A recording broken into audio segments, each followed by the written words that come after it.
Olá, pessoal, tudo bem?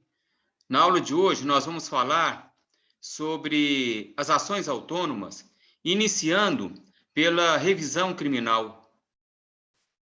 A revisão criminal é uma ação que visa impugnar sentença condenatória transitada em julgado, nas seguintes hipóteses. É uma ação que está prevista no artigo 621 do CPP.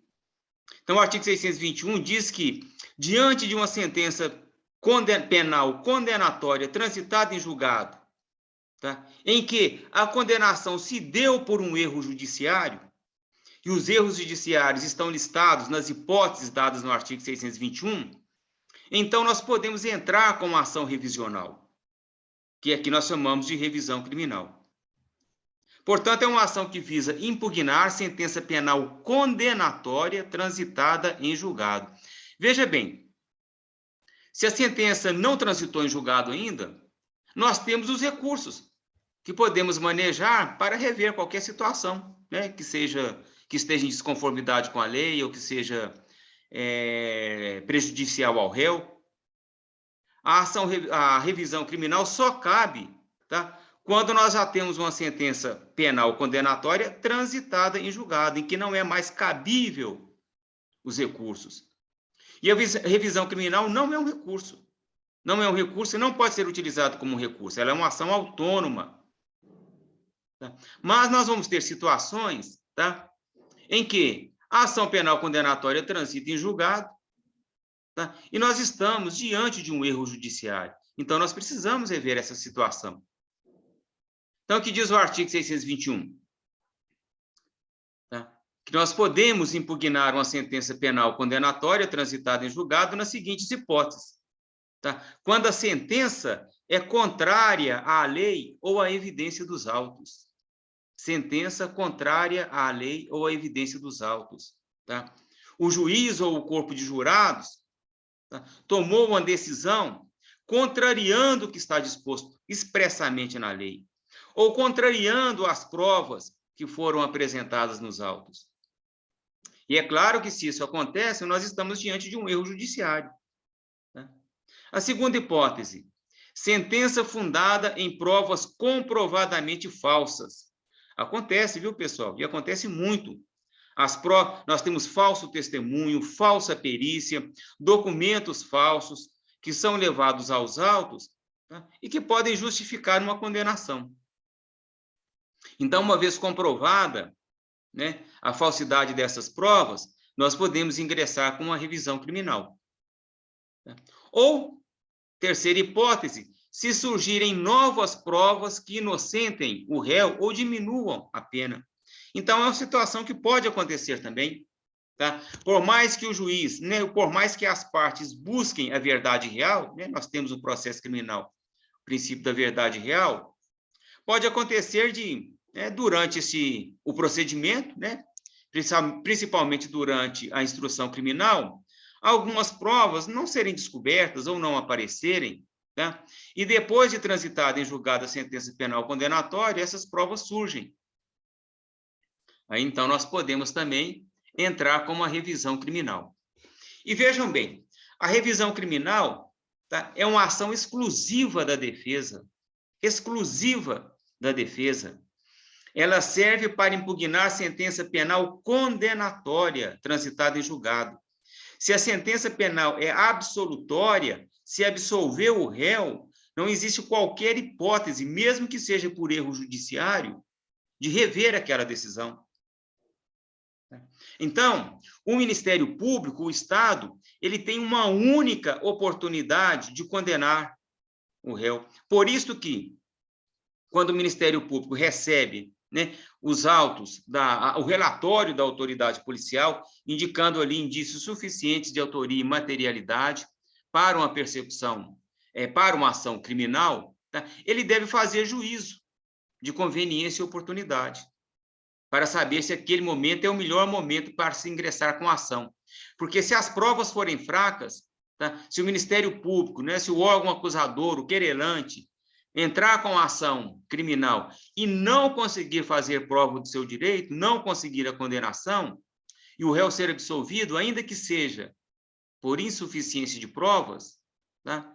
Isso está sedimentado e é imutável, tá? Não tem revisão criminal que desfaça isso. Inclusive, a revisão criminal não é cabível no caso de sentença penal que absolve o réu, sentença penal absolutória. Então, é uma ação exclusiva da defesa.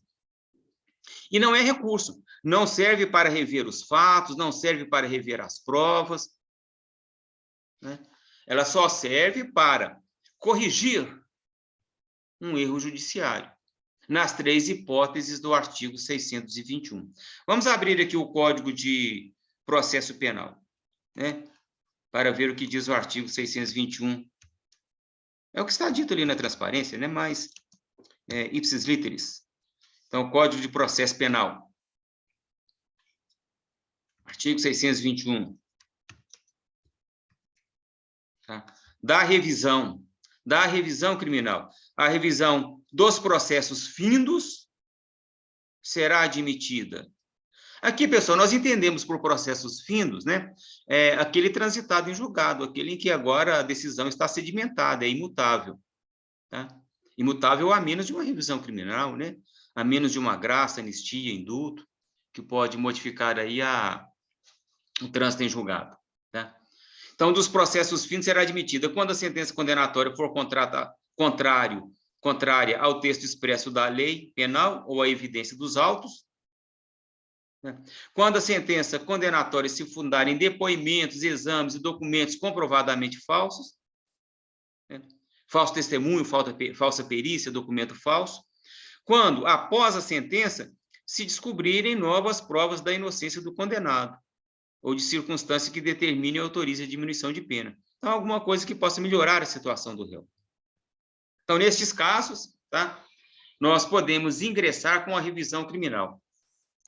E acontece muito, viu, pessoal? Porque muitas vezes o processo transita em julgado ainda na primeira instância, transita em julgado na segunda instância, e muitas vezes porque o réu não recorreu, por uma série de motivos, tá? Ou porque o recurso foi intempestivo. Tá? Aí, não havendo recurso, se o recurso é intempestivo, transita em julgado. E muitas vezes, né, está ali claramente um erro judiciário. Então, se transitou em julgado, né, se existe claro, é patente o erro judiciário naquela ação criminal, nós podemos revê-la através da revisão criminal. Ou se depois da condenação, né, surgirem novas provas que possam, né, parcialmente ou totalmente inocentar o réu. Então, são situações em que cabem a revisão criminal. Portanto, é uma ação autônoma, exclusiva da defesa. Tá? O querelante, o Ministério Público, não pode manejar uma revisão criminal buscando aumentar a condenação ou condenar aquele réu que tenha sido absolvido. Isso é inadmitido. Não existe essa hipótese na revisão criminal. Tá? É uma ação rescisória. Vai desfazer, né? E é uma ação de conhecimento.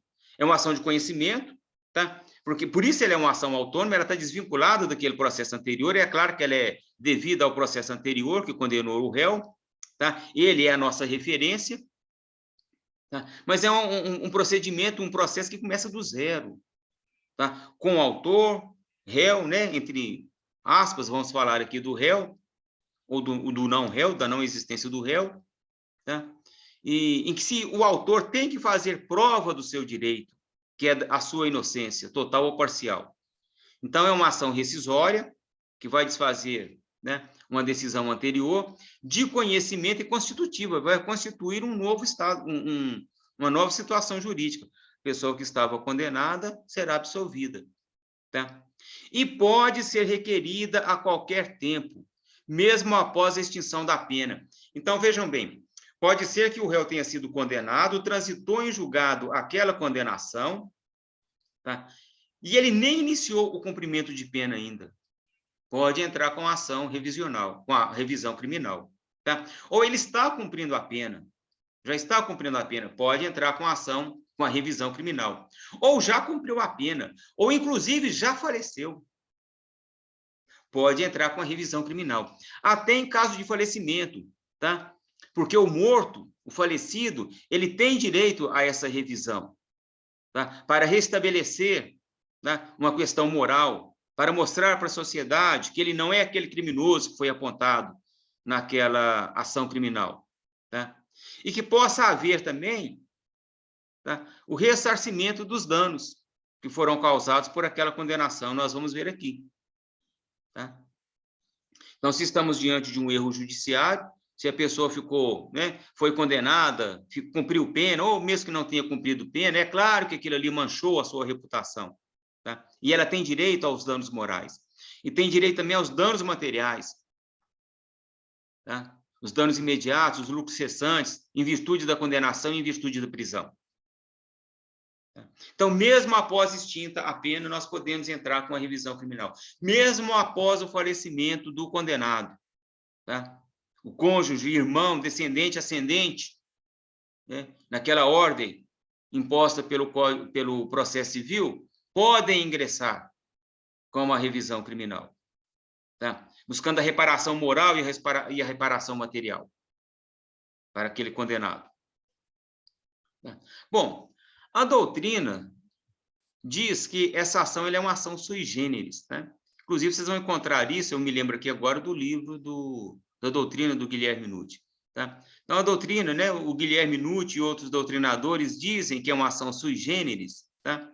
De competência originária dos tribunais.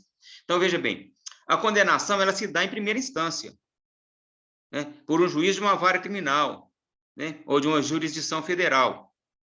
Então, a condenação se dá em primeira instância. Pode haver recurso para a segunda instância, pode haver recurso para os tribunais superiores, em algum momento irá transitar em julgado. Tá? Quando transita em julgado, volta para a primeira instância, para a vara de execução criminal, para ser executado. Tá? Então, quando nós vamos entrar com a revisão criminal, nós devemos entrar para aquele tribunal que seria, tá, o tribunal responsável, tá, ou competente para julgar um recurso, se pudéssemos entrar com recurso ainda. Então, se a condenação se deu em uma vara, né, do tribunal, uma vara criminal do Tribunal de Justiça de Minas Gerais, nós vamos entrar com a revisão criminal para o Tribunal de Justiça de Minas Gerais. Tá? É uma ação de conhecimento, tá, que vai transitar originalmente no tribunal, não vai começar na vara. Tá? Então, ela não é um recurso, mas, nesse caso aqui, ela tem a essência de um recurso, né? É como se fosse um recurso, porque a competência é a mesma competência recursal. Tá? E, se for numa vara federal, nós vamos ingressar com a revisão criminal no Tribunal Regional Federal. Tribunal Regional Federal. Tá? Bom, e nós temos uma outra situação, que é o seguinte, voltando ali no item anterior, né, que fala que podemos entrar com a revisão criminal a qualquer tempo, muitas vezes, turma, né, não existe mais a possibilidade de recurso, né, porque o recurso, se nós ingressássemos com recurso, ele seria intempestivo, tá? Então, por exemplo, uma Câmara Criminal, né, ela já deu seu veredito condenatório, tá? E nós perdemos o prazo para o recurso. Por exemplo, o advogado perdeu o prazo. Nós não, porque nós não perdemos prazo para recurso, não. Tá? Outros advogados aí, né, perderam o prazo do recurso. Ou não recorreram por algum motivo. Tá? Ou porque achavam que não tinha recurso e depois se deparou com uma nova prova. Tá? Mas veja bem, mas o acórdão não foi publicado. Já houve o julgamento em segunda instância, num tribunal superior, já expirou o prazo para os recursos, não temos mais como ingressar com recurso, tá? Mas não foi publicado o acórdão. Não tendo sido publicado o acórdão, né? Então, ainda o trânsito em julgado efetivamente não aconteceu. Tá? Mas, neste caso, tanto doutrina e jurisprudência admitem você entrar com ação rescisória. Nós estamos no limbo aí. Tá? Não existe mais a possibilidade de recurso, mas também não houve o trânsito em julgado. Tá? Então, nós não precisamos esperar a publicação do acórdão, tá? E a certidão de trânsito em julgado, expedido pela Justiça. Podemos demonstrar que não existe mais a possibilidade do recurso, né? E ingressar com ação rescisória neste caso. Tá? E por que o Guilherme Nutt e outros doutrinadores dizem que é uma ação sui generis? Eles vão dizer o seguinte, que é uma ação que só tem autor e objeto. O autor é o condenado, que está buscando a sua absolvição, totalmente ou parcialmente, tá? E o objeto é a condenação, tá? E vão dizer que não existe o réu. É uma ação onde não está configurado, né, a parte ré. Nós só temos autor e objeto, não temos o réu, tá?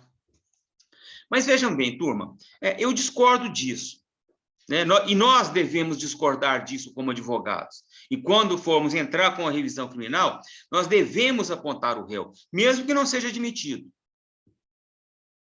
Tá? Nós devemos apontar o réu. E quem é o réu?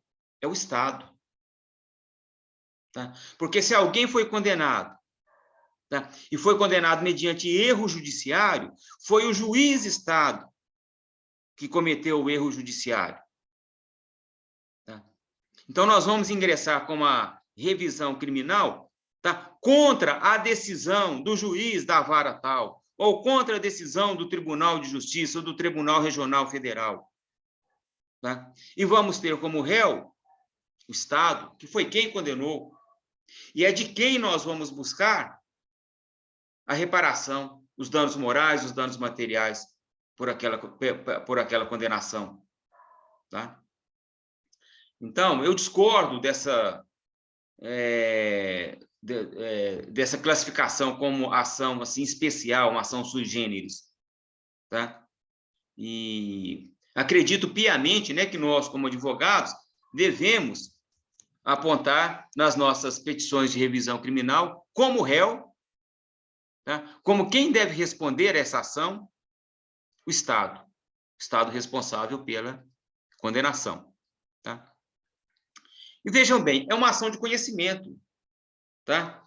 E ela vai ser proposta pelo condenado, pelo seu cônjuge, irmão, descendente ou ascendente, no caso dele ter falecido. Tá? Então, o ônus da prova incumbe a quem está alegando. Tá? Se nós temos agora uma sentença penal condenatória transitada em julgado, tá? E você vai à justiça dizendo, né, que houve um erro judiciário e que você merece ser absolvido, ainda que parcialmente, tá? Então, quem está alegando isso é que deve provar o seu direito, por óbvio, né? Então, o ônus da prova incumbe ao condenado. E não vale aqui, turma, o indúbio pro réu. Tá? Na ação criminal, se o juiz ficar em dúvida, ele deve absolver o réu, aplicando o princípio do indúbio pro réu. Tá? Mas agora não. Tá? Agora, o condenado ele não está mais sobre o pálio da presunção de inocência. A presunção de inocência caiu com a condenação transitada em julgado. A presunção agora é de culpabilidade.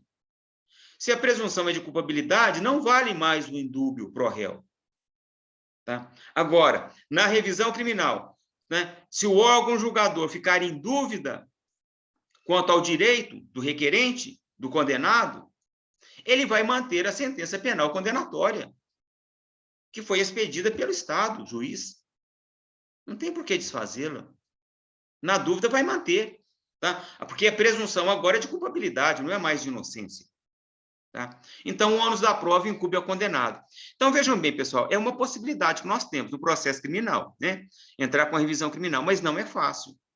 Não é fácil, porque agora há a inversão do ônus da prova. Aliás, não é inversão do ônus da prova, né? O ônus da prova é de quem alega. Se nós estamos alegando a inocência total ou parcial, né? Nós é que temos que prová-la. Tá? Então, o ônus da prova, então, incumbe ao condenado. É uma situação bem mais difícil, né? Seria muito mais fácil, tá? Se houvesse a possibilidade de recurso e se tivéssemos interposto o recurso no prazo. Se tivéssemos conseguido, né, reverter aquela condenação através do recurso. Porque no recurso continua o réu sob o pálio da presunção de inocência, tá? E o ônus da prova continua sendo, né, do órgão acusador. Mas aqui, na revisão criminal, há uma inversão. Né? Entre aspas, inversão. Né? Quem pode propor a revisão criminal? Então, são legitimados para interpor a ação para propor a revisão criminal? Artigo 623. O próprio réu, tá? E seu procurador, né? Nós vamos falar sobre o procurador agora, tá? E no caso de morte, aí no caso nem é o réu mais, é o condenado, né? O condenado e seu procurador, tá? No caso de morte, o cônjuge, ascendente, descendente, irmão. Tá? E aí nós temos uma polêmica, porque o artigo 623 diz que o réu pode interpor a ação sem advogado. Vejam bem, artigo 623. A revisão criminal poderá ser pedida pelo próprio réu ou por seu procurador legalmente habilitado, ou no caso de morte, pelo cônjuge, ascendente, descendente, irmão. Então, estou falando que pode ser proposta pelo próprio réu. Tá? Bom, mas é uma ação de conhecimento, é uma ação complexa. Tá? Exige técnica, exige conhecimento jurídico. Tá? E é muito mais difícil que um recurso. Então, dificilmente, pessoal, o réu conseguiria dar cabo, né, de uma revisão criminal, né, por si só. Advogando, né, entre aspas, em causa própria, ele não é advogado. Tá? Então, qual que é a solução que é dada para isso? Né? Então, a solução geralmente dada pelos tribunais é o seguinte: o réu pode interpor a ação, porque o 623 diz isso, tá? Mas, uma vez admitida a revisão criminal, tá? Ele deve constituir advogado, ele deve ser intimado, né, pelo órgão julgador, pelo órgão que irá rever aquela condenação, tá? Pelo órgão revisor, né? Ele deve ser intimado para constituir advogado.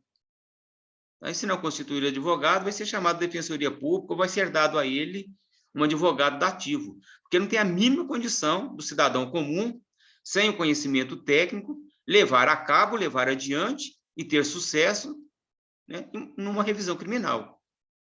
Tá?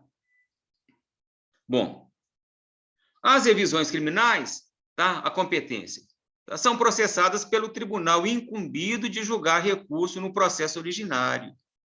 Tá? Então, quem julgaria uma possível apelação é que é o responsável, tá, por julgar a revisão criminal. Então, se a condenação se deu, né, foi dada por um juiz de primeira instância, né, por uma vara criminal do Tribunal de Justiça de Minas Gerais, vai haver recurso para o Tribunal de Justiça, poderá haver recurso para o STJ, para o STF, tá? Mas transitado em julgado, volta para a primeira instância para ser executado. Tá? Então, se vamos entrar com uma revisão criminal, essa revisão criminal é interposta junto ao Tribunal de Justiça do Estado de Minas Gerais. Se for uma jurisdição federal, nós vamos, então, interpor junto ao Tribunal Regional Federal, né, da região em que está aquele Estado. Tá? Bom, então, o requerimento deve ser feito, tá, ao presidente do tribunal, né? Então, nós vamos endereçar a revisão criminal para o presidente do tribunal e lá será distribuído para uma Câmara Criminal, tá? E dentro daquela Câmara Criminal para um relator. Tá? E vejam bem, não pode participar da revisão criminal ninguém que tenha participado anteriormente daquela condenação que agora será revista. Então, pode ser que o juiz que condenou anteriormente agora seja desembargador no Tribunal de Justiça. Então, é claro que essa revisão não pode ir por uma Câmara em que ele está. Não pode ser julgada por ele. Pode ser que o membro do Ministério Público, através do 5º Constitucional, agora seja um desembargador. Então, a revisão criminal não pode ser julgada pela Câmara em que ele está. Né? Então, quem participou do julgamento anterior não pode participar da revisão agora. Não faria sentido, né? Ele já tem pré-julgado a questão. Bom, o procurador-geral, o relator e o revisor terão prazos sucessivos de 10 dias para dar parecer, relatar e revisar os autos.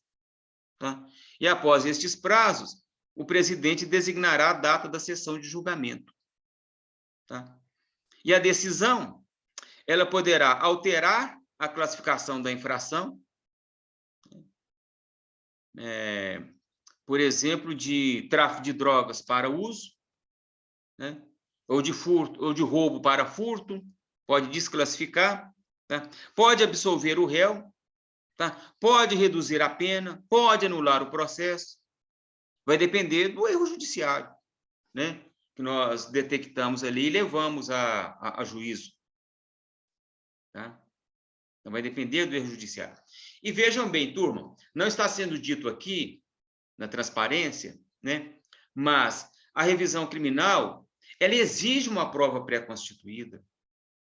Ela exige a prova pré-constituída, tá? Quando nós ingressamos com a revisão criminal, para que ela seja admitida, tá? Nós temos que ter ali uma prova mínima que demonstre, né, para o órgão revisor que podemos estar ali diante de um erro judiciário.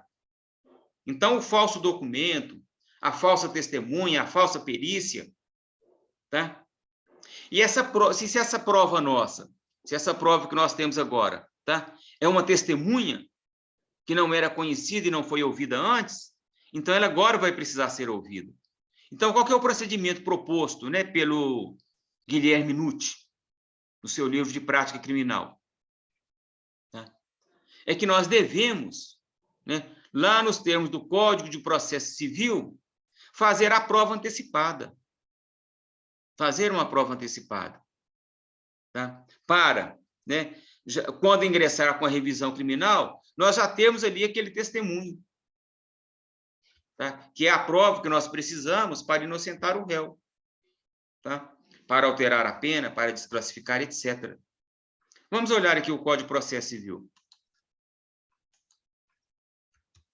CPC, Código de Processo Civil.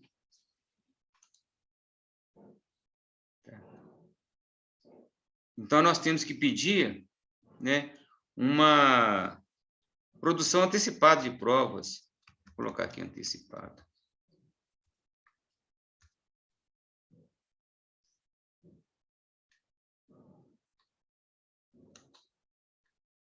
Produção antecipada. Da produção antecipada da prova. Artigo 381. Isso aqui, ó. A produção antecipada da prova será admitida nos seguintes casos. Não está falando aqui de revisão criminal, tá, gente? Será admitido nos seguintes casos. Mas o parágrafo 5º, tá? Aplica-se o disposto nesta seção àquele que pretender justificar a existência de algum fato ou relação jurídica, tá? Para simples documento e sem caráter contencioso, tá? Que exporá em petição circunstanciada a sua intenção. Então, nós devemos entrar, tá, na Justiça Civil, por exemplo, né, pode ser na criminal, com pedido de produção antecipada de prova, tá? Chamar essa testemunha para ser ouvida, tá? Pedir a intimação do Ministério Público para participar desta audiência, né? Produzir esta prova, tá? E levá-la para a revisão criminal, o testemunho, tá? Já feito, em uma produção antecipada de provas. Tá? Então, esse é o procedimento que nós devemos fazer aqui. Tá? Bom, na revisão criminal, turma, não prevalece o princípio da presunção de inocência. Tá? Porque nós temos agora uma sentença penal condenatória transitada e julgada. A presunção da inocência agora foi substituída por uma presunção de culpabilidade, como nós já falamos. Tá? Então, o ônus da prova agora passa a ser do condenado, de quem está pedindo a absolvição. Não vale mais o indúbio pro réu. Agora é indúbio pro societá. Tá? Valendo-se do poder geral de cautela, previsto também no CPC, tá? O relator pode antecipar os efeitos da tutela, dar a liberdade provisória, se a pessoa está presa, um contramandado de prisão. Se ela não foi presa ainda, já foi condenada, já transitou em julgado, mas ainda não foi presa. Tá? Então, turma, nós devemos, na nossa petição inicial, pedir liminarmente, tá? E demonstrar para o órgão revisor, para o relator, a plausibilidade do nosso direito, para conseguir essa antecipação de tutela. Porque a revisão criminal pode demorar. Tá? E imagina se o réu está preso. Né? Então, nós temos que procurar já levar a prova pré-constituída, como eu disse, tá? Demonstrar para o relator a plausibilidade do direito, perigo de demora não é necessário, o réu vai ser preso ou já está preso, né? Então, é um pressuposto, o perigo, né? A lei já pressupõe, né? E pedir, liminarmente, tá? Que sejam antecipados os efeitos da tutela. E vejam bem, nós estamos pedindo a revisão criminal porque estamos diante de um erro judiciário. Tá? A pessoa foi condenada quando não deveria. Tá? Ou foi imposta a ela uma pena superior ao que deveria ser imposta. Tá? Então, nós estamos diante de um erro judiciário. Então, nós podemos pedir e devemos pedir a indenização pelo erro judiciário. Tá? Devemos pedir a indenização pelo erro judiciário, não é a nossa petição inicial. Tá? Não é necessário demonstrar o dano moral ele é patente, uma vez que a pessoa foi condenada, foi apresentado à sociedade, né, como um criminoso, total ou parcial. Tá? E devemos demonstrar os danos materiais. Tá? Os danos eminentes, né, aqueles que aconteceram naquele momento, os lucros cessantes, em virtude do tempo que a pessoa ficou presa, do emprego que ela perdeu, etc. Então, podemos e devemos, né, pedir a condenação por dano moral e por dano material. O dano material nós temos que fazer a prova dele, óbvio. Tá? Bom, e aí, o Código de Processo Criminal vai falar de algumas situações em que a indenização não será devida. Então, veja bem, quem é que vai pagar a indenização? O Estado. Porque foi o Estado que condenou. Se estamos diante de um erro judiciário, foi o Estado, o juiz, né, que cometeu aquele erro, que não avaliou corretamente as provas. Tá? Que na dúvida, julgou contrariamente ao réu. Né, porque se foi condenado por erro judiciário, no mínimo teve uma dúvida e uma condenação diante daquela dúvida. Né? Então, por isso o Estado tem que figurar como réu. A fazenda pública. Porque é dela que sairá os valores necessários para a indenização. Tá? Então, não tem essa história de ação sui generis, não, que não tem réu, só tem autor e objeto. Tem réu, sim, é o Estado. E é dele que nós vamos pedir a condenação por danos morais e materiais. Tá? Agora, vem o Código de Processo Penal falando quando a condenação não será devida.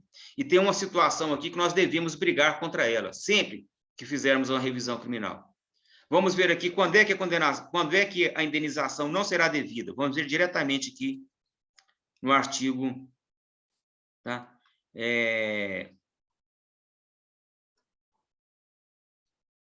Qual que é o artigo aqui?